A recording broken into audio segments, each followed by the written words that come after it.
Before I tell you what I saw that afternoon at the charity gala, before I explain why a single birthmark on a stranger's wrist turned my entire world upside down, I need you to understand something about me. I am not a bitter woman. I have been called many things in my life. Patient, loyal, too forgiving, sometimes foolish. But bitter? No. That word was never mine. Even after everything that happened. Even after the divorce papers. Even after I watched the man I loved for 10 years walk down the aisle with someone else just 92 days later. Even then, I chose not to be bitter. But I am honest. And honesty is what this story is about. So let me take you back. All the way back to the beginning, so that by the time we reach that afternoon, that gala, that woman across the room, you'll understand exactly what I understood the moment I saw her face. If you're new here, hit subscribe and the bell so you never miss a story. Now, let's. Her name was Sophia, and she was everything I was told I wasn't. When Jason's wedding photos flooded my social media, 3 months after he handed me divorce papers and told me we'd grown apart, I sat there in my kitchen in my bathrobe, holding a mug of cold coffee, staring at my phone screen like it was a wound I couldn't stop pressing on. She was 28, radiant. Dark hair that fell in soft waves around her shoulders. She had this way of tilting her head in photos that made her look effortlessly graceful, the kind of woman who looks beautiful even in candid shots. She had a career. She had ambition. She had that glow that makes strangers stop and look twice. And Jason, my Jason, the man I'd nursed through 2 failed business launches, a bankruptcy scare, 3 years of therapy, and a period so dark he barely left the house. Jason was looking at her like she hung the moon. Like she was the answer to every question he'd ever asked.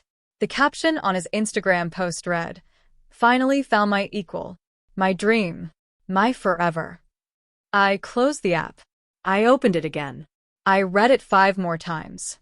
And then, for the first time in months, I cried. Not because I still loved him. I wasn't even sure I did anymore. But because 10 years of my life had been quietly reframed into nothing more than a before photo. I was the rough draft. Sophia was the final version. That's what it felt like. What I didn't know, what I couldn't have imagined sitting alone in that kitchen, was that Sophia and I had a connection that went back years. And that connection was about to change everything. Let me back up. Jason and I met when we were both 24 years old, at a mutual friend's birthday party in a cramped apartment that smelled like pizza and cheap wine. He was funny, magnetic. He had this way of making you feel like you were the only person in the room, and believe me, when you're 24 and someone looks at you like that, you fall. Fast. We moved in together after 8 months. We got engaged after 2 years. We got married on a Saturday in October, leaves on the ground, fairy lights strung across an outdoor pavilion, my mother crying happy tears in the front row. It was the happiest day of my life. And for a few years, we were genuinely happy. I need you to know that, because this story isn't about a man who was always a villain. It's about a man who changed. Slowly. Almost imperceptibly. The way a temperature drops when you're not paying attention, and by the time you realize you're cold, you've been freezing for a long time. When Jason's first business venture failed, he was 30, I was 28. I was the one who held us together. I had a stable job in HR. I took on extra consulting work on weekends. I made sure the rent was paid, the fridge was stocked, and Jason's self-esteem was intact. I believed in him completely. I told him so every single day. "You're going to build something incredible," I said. "This setback is just a chapter, not the whole story." He cried in my arms that night, and I held him, and I meant every word. The second business was different. He'd found his niche, executive consulting and corporate training. I helped him build the pitch decks. I proofread his proposals at midnight. I attended his early networking events and smiled and said all the right things to the right people. By year 7, Jason's company was pulling in real money. Clients with names I recognized. Speaking engagements. A team of 12. I was proud of him. Genuinely proud. But something shifted. It started small. Comments about my appearance, wrapped in the language of concern. "You've been so stressed lately, Em. Have you thought about getting back to the gym?"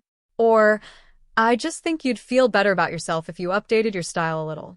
The clients I work with now, their wives, they kind of have a certain look. Their wives. I remember the first time he said that, and how it landed in my chest like a small, cold stone. I laughed it off. I told myself he was under pressure, that successful men sometimes got a little image conscious, that it didn't mean anything. But then came the comparisons. A colleague's wife who'd started her own boutique. A friend of a friend who'd done a TEDx talk. "She's really something, isn't she?" he'd say. And I'd nod and smile and feel just a little more invisible. By year 9, Jason had stopped asking about my day. He'd stopped reaching for my hand at restaurants. He'd started taking calls in the other room and mentioning names I didn't recognize with a casual fluency that felt rehearsed. When I tried to talk about it, gently, carefully, the way you approach someone holding something fragile, he'd shut down. "You're being insecure, Emma. You're projecting. I'm tired of feeling like I have to manage your emotions on top of everything else." I started wondering if he was right, if the problem was me. That's the thing about emotional erosion. It doesn't announce itself. It just becomes the weather you live in until you forget what sunshine felt like. And then, on a Tuesday in March, a completely ordinary Tuesday, the kind where nothing remarkable should happen, Jason sat across from me at the kitchen table and said the words I'd been subconsciously bracing for without ever letting myself fully imagine them. "I think we need to end this, Emma. I'm not happy. I haven't been for a long time. And I think you know that too." I did know it, but knowing something is coming doesn't make it hurt any less when it arrives. "We've grown apart," he said. "I need someone who matches the person I've become." The person I've become. As if he'd built himself entirely alone. As if I hadn't been the foundation beneath every floor he'd ever climbed. Comment below. Have you ever poured everything into someone who then acted like you contributed nothing? Tell me. I want to hear from you. The divorce was finalized in late June. By September, Jason was married. 92 days. I know the exact number because I counted the same way you count the days after a surgery, not because you want to, but because your body keeps an involuntary tally. The wedding photos were everywhere. Mutual friends shared them. Acquaintances liked them. Someone who had attended my own wedding years earlier actually commented, "Congratulations. You two look so happy," under a photo of Jason and Sophia. I learned later that he'd been seeing Sophia for several months before he asked for the divorce. I have no proof, not the kind that would hold up in a court of law. But I know it in the way women know things, that quiet, cellular certainty that doesn't require evidence to be true. Sophia's social media was public. I'm not proud of the fact that I looked, but I did. And what I saw was a curated highlight reel of a love story, romantic dinners, weekend trips, matching smiles in front of sunsets. Jason looked lighter in every photo, unburdened, like he'd shed something heavy. I realized later that the heavy thing he'd shed was me. Everyone called Sophia his dream woman. That phrase appeared in the comments over and over. Dream woman, dream woman, dream woman. I won't pretend that didn't cut deep, because it did. I started therapy. My therapist, a warm, no-nonsense woman named Dr. Reyes, told me that grief doesn't always look like sadness. Sometimes it looks like obsession. Sometimes it looks like a woman refreshing a stranger's Instagram at midnight. "What are you looking for?" she asked me. "I don't know," I told her. "Maybe proof that she's not perfect. And if she isn't perfect, does that change what happened to you?" It was the right question. And I didn't have an answer. So I put my phone down. I stopped checking social media. I channeled everything I had into work, into rebuilding, into becoming reacquainted with the version of myself that had existed before Jason. The Emma who'd had opinions and ambitions, and a laugh that didn't require permission. Months passed. I got better. Not whole, not yet, but better. Functional. Occasionally even happy. And then came the charity gala. And everything changed. It was a Thursday evening in April, almost 14 months after Jason and I had signed our divorce papers. A colleague had invited me to a charity fundraiser for a children's literacy organization. I almost didn't go. I'd been saying yes to more things lately, part of the reconstruction project I'd assigned myself, and honestly, A ballroom full of formal wear and polite conversation felt like a stretch for where I was emotionally. But I went. I wore a deep green dress I'd bought for myself after my first solo business win, a small reward, a reclaiming. I had my hair down. I felt, for the first time in a long time, like a woman who is choosing to be somewhere rather than hiding somewhere. The room was warm and crowded. Chandeliers. Soft jazz. The kind of event where everyone is performing a version of themselves they're proud of. I was standing near the silent auction tables, holding a glass of sparkling water and talking to my colleague Diane about a project deadline, when I felt it. That particular prickling sensation on the back of your neck. The one that doesn't have a rational explanation, but that your nervous system takes very seriously. I turned, and I saw her. She was walking in from the main entrance, tall, composed, wearing a burgundy gown that moved like water. Her dark hair was pinned up, a few strands falling loose around her face. She was with a small group of people, laughing at something someone had just said, her left hand resting lightly on the shoulder of the woman beside her. That left hand. That wrist. There was a birthmark on the inside of her left wrist. Small, irregular shaped. The color of a bruised cherry. My breath stopped. Because I had seen that birthmark before. Years ago. On a little girl of about 7 who sat on my lap in her mother's living room and solemnly informed me that her favorite animal was a snow leopard and that when she grew up she was going to be an astronaut or a veterinarian, depending on how hard the tests are. I had babysat her 3 times the summer before I met Jason. Her mother, Caroline, had been a neighbor of my aunt's. Sweet woman. Going through a rough patch, a recent divorce, 2 young kids trying to keep everything together. The little girl's name was Sophia. And now she was standing 20 feet away from me in a burgundy gown. My ex-husband's wife. I didn't move for a long moment. My brain was running the calculation, the dates, the ages, the birthmark, the name, and coming up with a result that felt simultaneously impossible and inevitable. This couldn't be real. But it was. Don't go anywhere. This is where everything begins to unravel. Make sure you're subscribed so you never miss these stories. I spent the next 15 minutes deciding whether to approach her. Part of me wanted to simply leave. Go home, pour a glass of wine, call Dr. Reyes in the morning, and process whatever strange collision of fate this was from the safety of my own living room. But another part of me, the part that had spent 14 months quietly wondering, wouldn't let me walk away. I watched her navigate the room. She was gracious.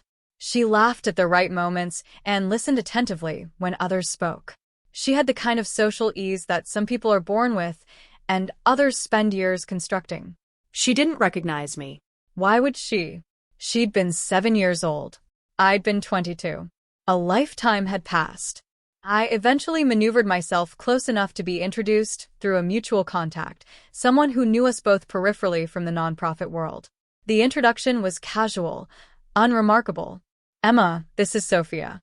Sophia, Emma. We shook hands. Her grip was firm. Her eyes were warm but slightly guarded, the eyes of someone who has learned to measure people before opening up to them. Nice to meet you, she said. You too, I said. And then, carefully, I think we might have actually crossed paths years ago. Did your mother ever live on Caldwell Street, near Maplewood? Around 2008 or so. Something flickered across her face. Surprise, maybe. Or the slight disorientation of being unexpectedly anchored to the past. Yes, she said slowly. She did. How do you know that? I used to babysit in that neighborhood, I said. I think I babysat you a few times. Your mom's name was Caroline, right? She stared at me. And then something in her expression softened. Not entirely, but enough. You're Emma, she said. The one who made us grilled cheese sandwiches and let us stay up past our bedtime to watch nature documentaries. I laughed, genuinely laughed. I forgot about the nature documentaries. We watched one about snow leopards, she said. I was obsessed with snow leopards. I remember, I said. We looked at each other. And I watched the exact moment she made the connection, watched it move across her face like a shadow. You're Emma, she said again. But differently this time. Quietly. The way you say a name when it suddenly becomes significant. She knew. She knew my name. Not because she remembered me from childhood, but because she'd heard it from Jason. And whatever Jason had told her about me was written right there in her expression. Wariness. Pity. And something else I couldn't quite name yet. We didn't talk for long that night. The event was crowded, there were other obligations pulling us in different directions, and I think we were both processing too much to have any kind of real conversation. But before we parted, Sophia looked at me with an expression I can only describe as carefully composed. Jason mentioned you, she said. Simply. Without elaboration. I'm sure he did, I replied. She hesitated. He said you had a very difficult separation. We did, I agreed. Divorces are hard. He said it was mostly because you struggled with his success, she said. Carefully. Watching my face. That you resented the business. That you felt left behind. I held her gaze. I kept my expression neutral. But inside, something was happening. Something that felt like the first crack in a frozen lake. That sound. Right before it gives way. Is that what he said? I asked. He said you were very unhappy. That you wanted a different life than he did. I thought about the 10 years. The weekend jobs. The midnight proofreading. The networking events where I smiled and shook hands and told people my husband was going to be someone remarkable. It was more complicated than that, I said. She nodded, slowly. And then, he said you were the one who ended things. That you gave him an ultimatum. The business or the marriage. Something went ice cold in my chest. Not anger. Not yet. Something quieter. More precise. Because that never happened. I never gave him an ultimatum. He was the one who sat across from me at that kitchen table and told me he needed someone who matched the person he'd become. He was the one who'd already, I was certain of it, moved on before the conversation even happened. He hadn't just moved on from our marriage. He'd rewritten it. And he'd handed Sophia a version of events so completely inverted that I was suddenly the villain in my own story. I looked at this woman, this beautiful, guarded, carefully composed woman, and I thought about the little girl who wanted to be an astronaut or a veterinarian, depending on how hard the tests were. And I thought, she deserves the truth. But I also thought, not tonight. Not here. Not like this. So I smiled and I said, "It's wonderful to meet you again, Sophia. I hope you're very happy." And I meant it. Even then. Even with all of that ice forming in my chest. I meant it. I didn't go home and immediately plot revenge. I want to be clear about that because I think there's a version of this story that wants me to be a certain kind of protagonist, calculating, strategic, laser-focused on bringing Jason down. That's not who I was. That's not what happened. What I did was go home, make tea, sit on my couch, and think for a long time. And what I thought about wasn't revenge. It was truth. What actually happened. What was real, and what had been rewritten. Because here's the thing about having your story taken from you. It creates this hunger. Not for vengeance, but for accuracy. For your own life to be recognized as something that actually occurred. Over the next several weeks, I went through boxes.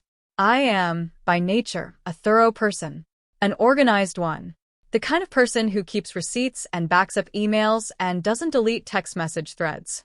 Jason used to tease me about it, called it my evidence hoarder instinct. He said it like it was a mild character flaw. He should have thought harder about that. I found everything. Bank statements from the years we'd struggled, showing my income carrying us through the lean months while his business bled money. Tax returns showing my name on joint filings, my salary as the household's primary support for 3 straight years. Emails I'd sent to his business contacts, introducing myself as a representative of his company at events he couldn't attend. A folder of handwritten notes from his early mentor sessions, notes in my handwriting because I'd sat in on those calls and transcribed them for him, so he could review later. I found the receipts from the trip to Portland, the corporate retreat he'd asked me to organize when his executive assistant quit, without notice. I'd spent 2 weekends planning it, coordinating with the venue, managing the guest list. He'd presented it to his clients as entirely his own. I found a folder of photos, not the glossy social media ones, but the real ones. The early days. Jason and me at a booth in a diner, splitting a plate of pancakes because we couldn't afford separate orders. A photo he didn't know I'd taken of him sleeping on our secondhand couch, one arm thrown over his eyes, The business plan I'd helped him draft spread across his chest. We were real. We happened. And he told the woman who shared his bed that I was a resentful woman who'd held him back. I began organizing the documents carefully. Not obsessively. Methodically. The way you prepare for something important. And while I was doing this, something else was happening. Sophia was starting to see things. I don't know exactly what was happening inside their marriage during those months. I only know what Sophia eventually told me, and I'll get to that. But the signs were visible even from the outside, if you knew what to look for. Sophia's social media, which had been vibrant and frequent when they'd first gotten together, gradually quieted. The restaurant photos continued, but the captions changed. Less effusive. More careful. The radiant smile in tagged photos was still there, but something in her eyes had become more measured. I noticed. And I wondered. Then, about 3 months after the gala, I got a direct message on Instagram. The username wasn't Sophia's public handle. It was a private account with no profile photo and a generic name, the kind of account you create when you want to reach out to someone without leaving an obvious trail. The message said, "This is Sophia. I've been thinking about what you said at the gala, that it was more complicated than he made it sound. Would you be willing to meet for coffee?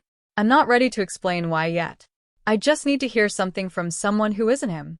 I sat with that message for a full day before I responded. Not because I was unsure, but because I wanted to be careful. I didn't want this to become something fueled by bitterness or score settling. If Sophia was reaching out, it was because something was wrong. And she deserved honesty, not theater. I wrote back, "Yes. Name the place." We met at a small cafe about 40 minutes from where either of us lived, neutral territory, the kind of place where no one knows anyone. It was a Wednesday morning. She was already there when I arrived, sitting at a corner table, both hands wrapped around a ceramic mug, wearing sunglasses she didn't take off for the first 10 minutes. "I need you to know," she said before I even sat down, "that I'm not here to embarrass him or create drama. I'm trying to understand something, and I need information I can't get from him." "I understand," I said. "Ask me whatever you want." She took a breath. "Did he ever tell you that you were paranoid?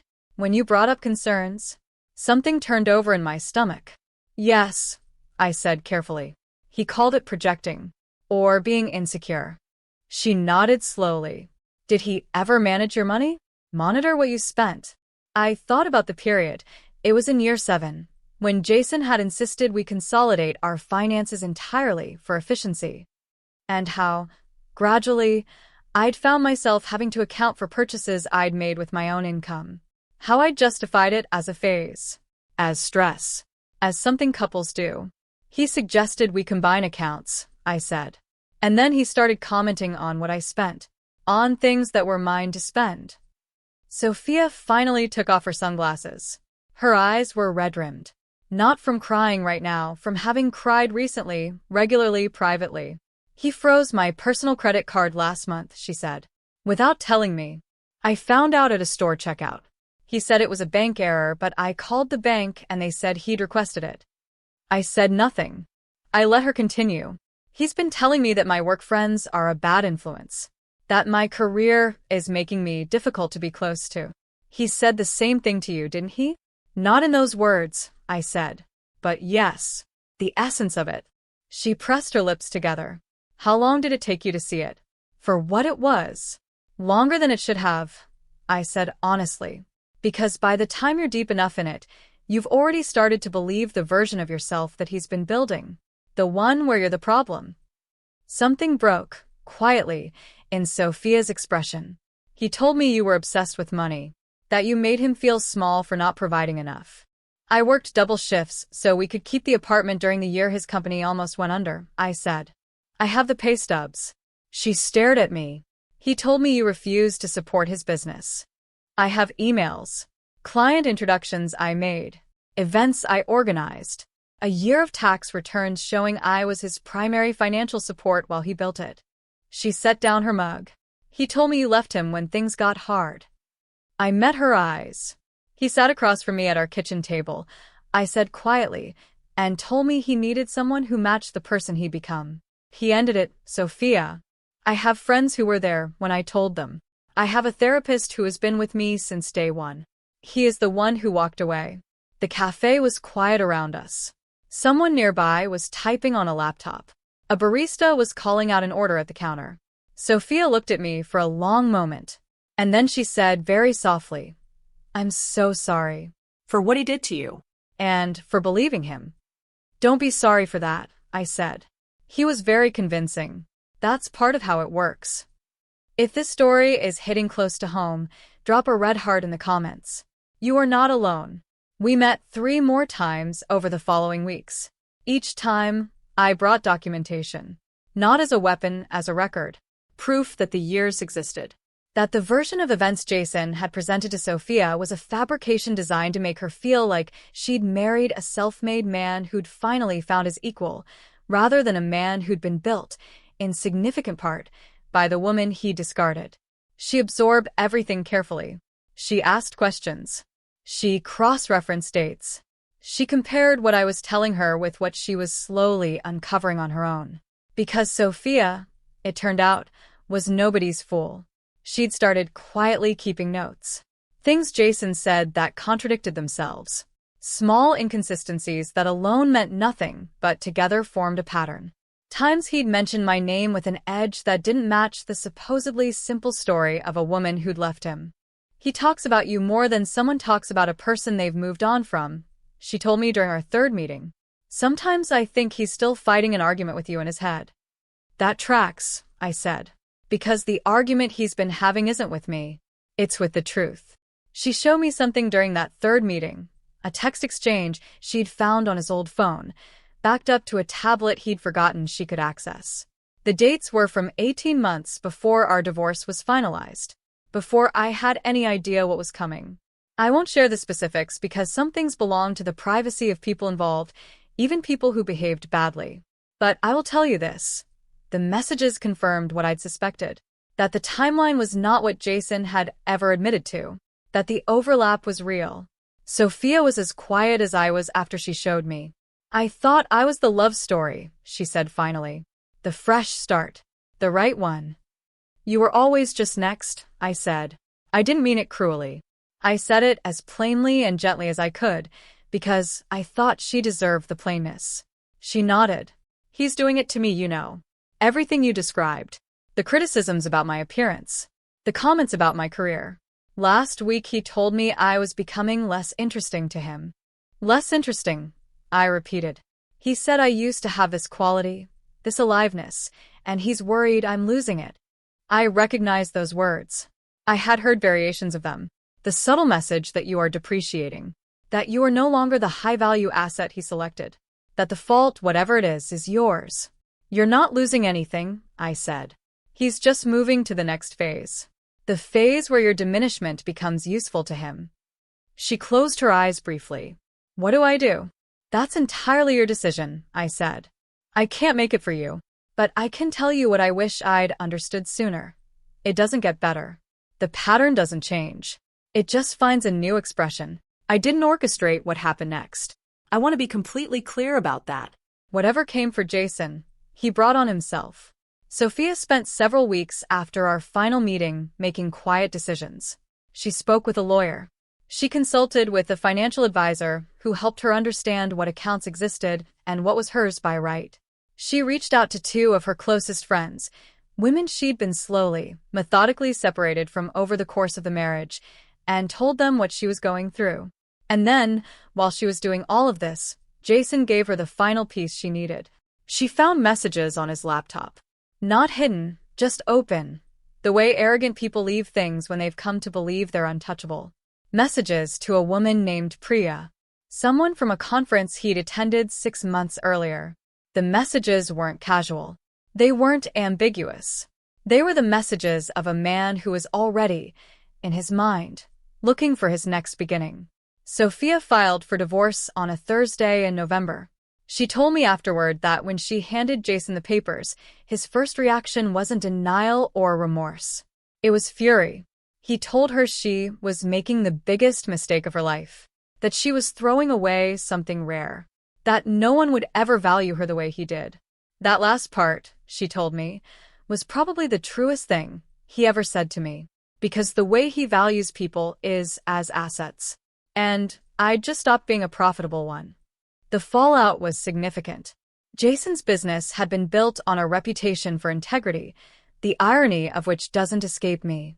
Some of his longer-term clients, people who had known both of us as a couple, quietly began reassessing. Contracts weren't renewed. A speaking engagement was canceled with a vague explanation. The narrative he'd maintained, the self-made success story, the man of vision and character, began to develop cracks. Not from anything Sophia or I did publicly. Simply from the way truth tends to surface when enough people start comparing notes. I heard about it in pieces through mutual contacts I still had. Jason was recalibrating, repositioning, the way such men do. And I found, to my surprise, that I felt very little about it. Not satisfaction, exactly. More like release. The closing of a loop. While all of this was unfolding, I was building something.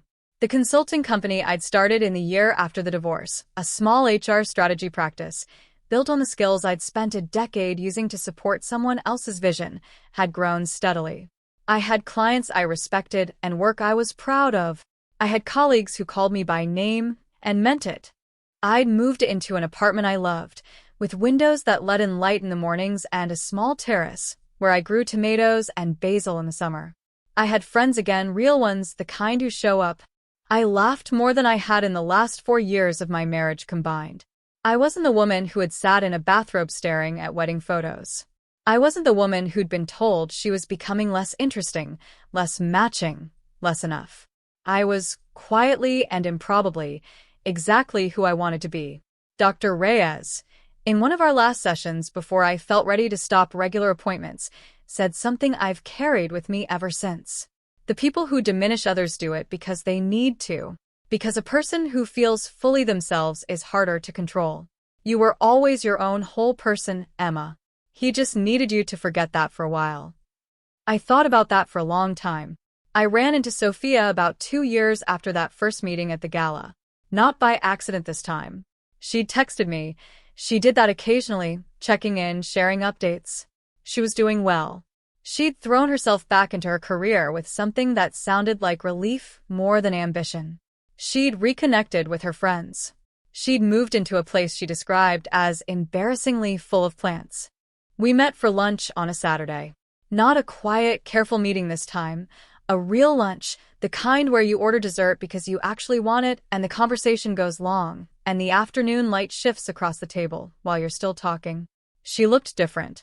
Not in any dramatic, cinematic way. Just lighter. More fully herself.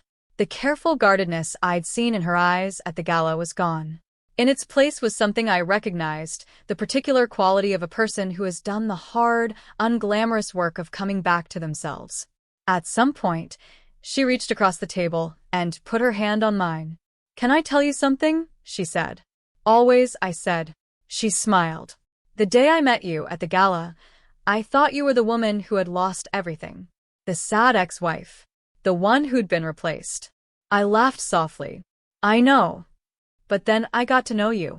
And I read what you'd put together, all those documents, all that history. And I saw how you'd rebuilt. And I realized something." She squeezed my hand gently. "You weren't the woman who lost everything, Emma. You were the woman who escaped. You just couldn't see it yet because you were too close to it." I felt something move in my chest. The good kind of moving. The kind that feels like something finally settling into its right place. "I think we both escaped," I said. She nodded. "I think so too." We sat there for a moment, 2 women on the other side of the same story, in a restaurant full of people who had no idea what had taken us to get there. And I thought about something I'd said to myself in the very beginning, sitting in my bathrobe looking at those wedding photos. I'd thought, I am not enough. And now, sitting here, with my consulting firm, my terrace, my basil and tomatoes, my real friends, my laughter, I thought, I was always enough. I was just in the wrong story. The divorce wasn't my greatest loss. It was my greatest rescue. If you made it this far, thank you. Truly. This story is about more than a divorce. It's about the quiet violence of being rewritten by someone who is supposed to know you. It's about finding your way back to yourself when you've been told, over and over, that the self you are isn't good enough. If you've seen yourself in Emma's story, or in Sophia's, I want you to know, you are not alone. And the ending you deserve is still ahead of you. Drop a comment below. Tell me what hit you hardest. Tell me if you've been there. I read every single one. Give this video a thumbs up if Emma's story moved you. Subscribe if you want more stories like this. And share it with someone who needs to hear it today. Until next time, take care of yourselves. You matter.